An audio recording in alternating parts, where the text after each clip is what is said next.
All right, everybody. Josh Reeves here. It's Tuesday, January 7th, 2014. And I am checking in with you guys because it has been a while.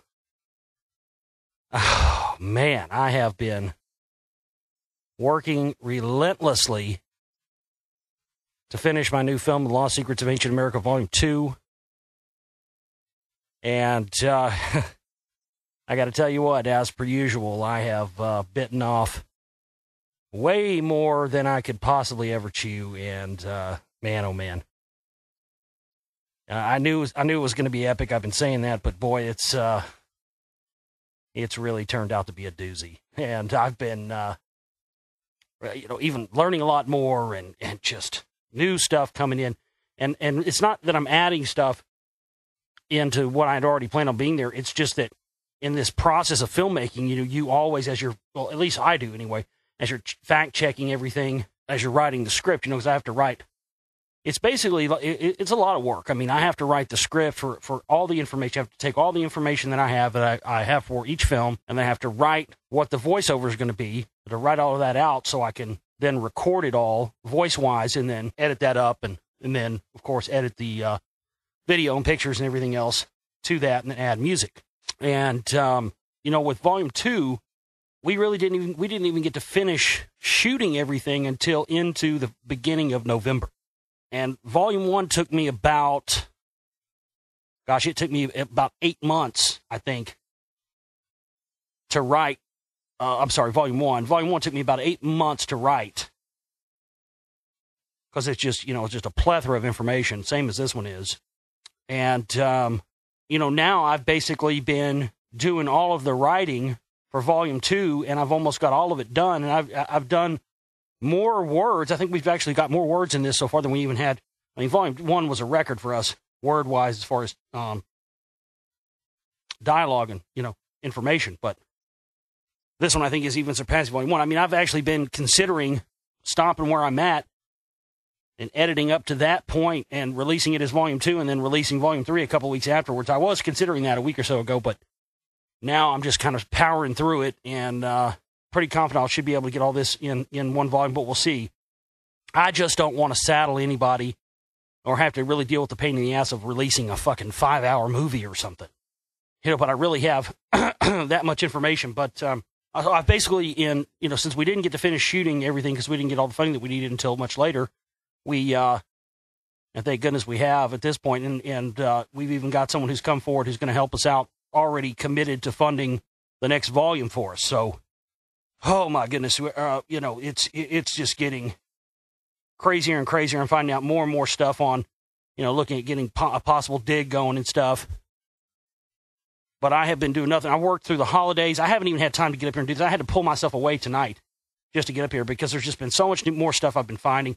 It's amazing that the stuff that we went out and shot, even when I went out and shot it, folks, I didn't realize really the extent and the importance of everything it is that I have done and I've been shooting. And Volume 3, or whatever the next volume is, if it's Volume 3 or Volume 4, whatever the next one ends up being, which I'm going to begin shooting in March, it's going to be even more colossal than this one. So, yeah, I wanted to at least get up here and let you guys know what was going on. The show has been on hiatus. The show will be coming back. I had wanted this film to be out before this. I wanted to have it out before Christmas, but that just became an impossibility. But, you always like to have goals, whether or not I can reach them or not.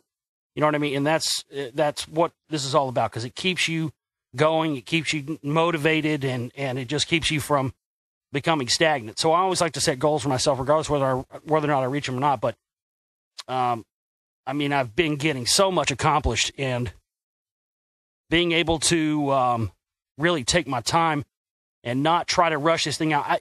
In the past, all my films up to Lost Secrets Volume 1, I rushed out the door. Either from pressure from, fans or listeners or whoever, myself, everybody. And I think those films suffered for it because there's a lot that didn't get in there, and they just suffered for it. I think everything suffered for it. Now that I've learned to just take the amount of time necessary to make sure that everything is right and make sure that you get everything you want to get in there. My films have just gotten better and better, and this one's no exception. So, I haven't even gotten up here. I didn't even it's going to be in the film. That's one of the main reasons. I didn't want to get up here and do a bunch of rants about this.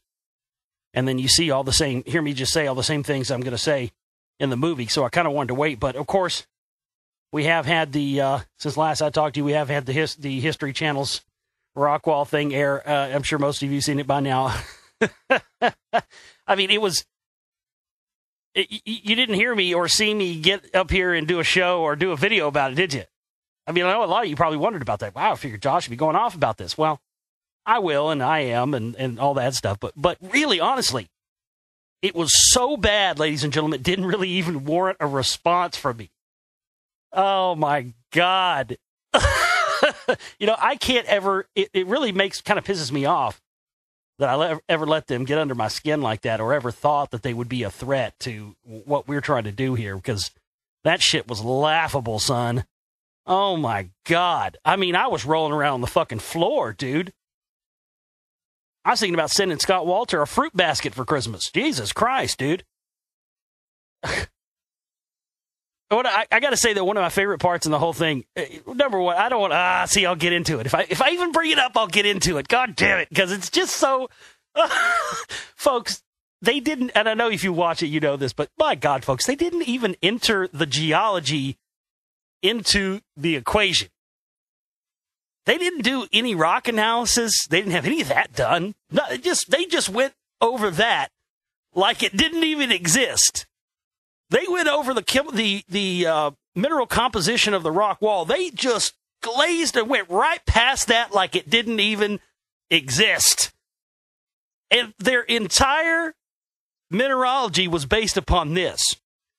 Sherry Fowler, who runs the Rockwall Historical Society. I've been out there before and talked to her. She's a real, her family goes back to the old school Rockwall types. She's a real, nice, friendly local face, gatekeeper type.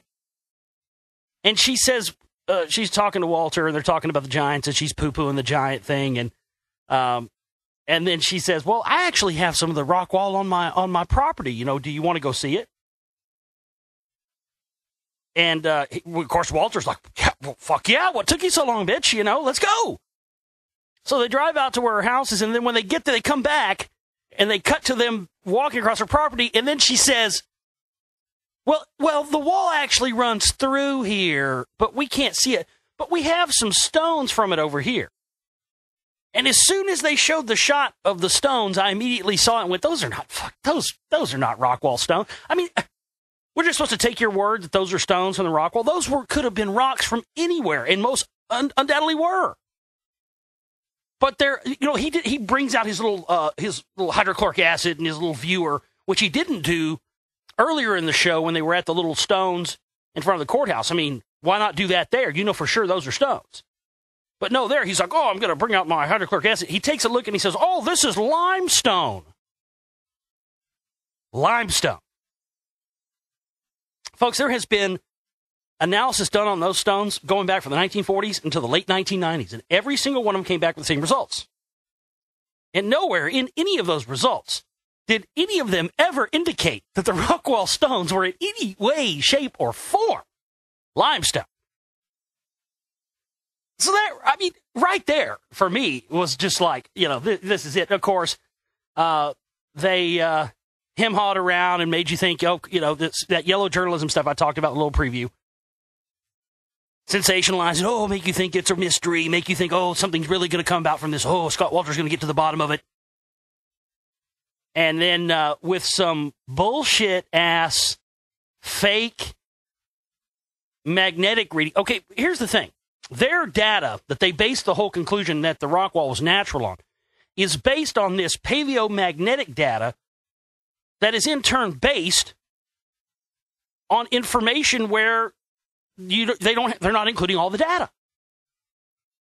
Their premise is that if the magnetic field goes a certain way, then it's natural. If it goes another way, it's man-made. What have you.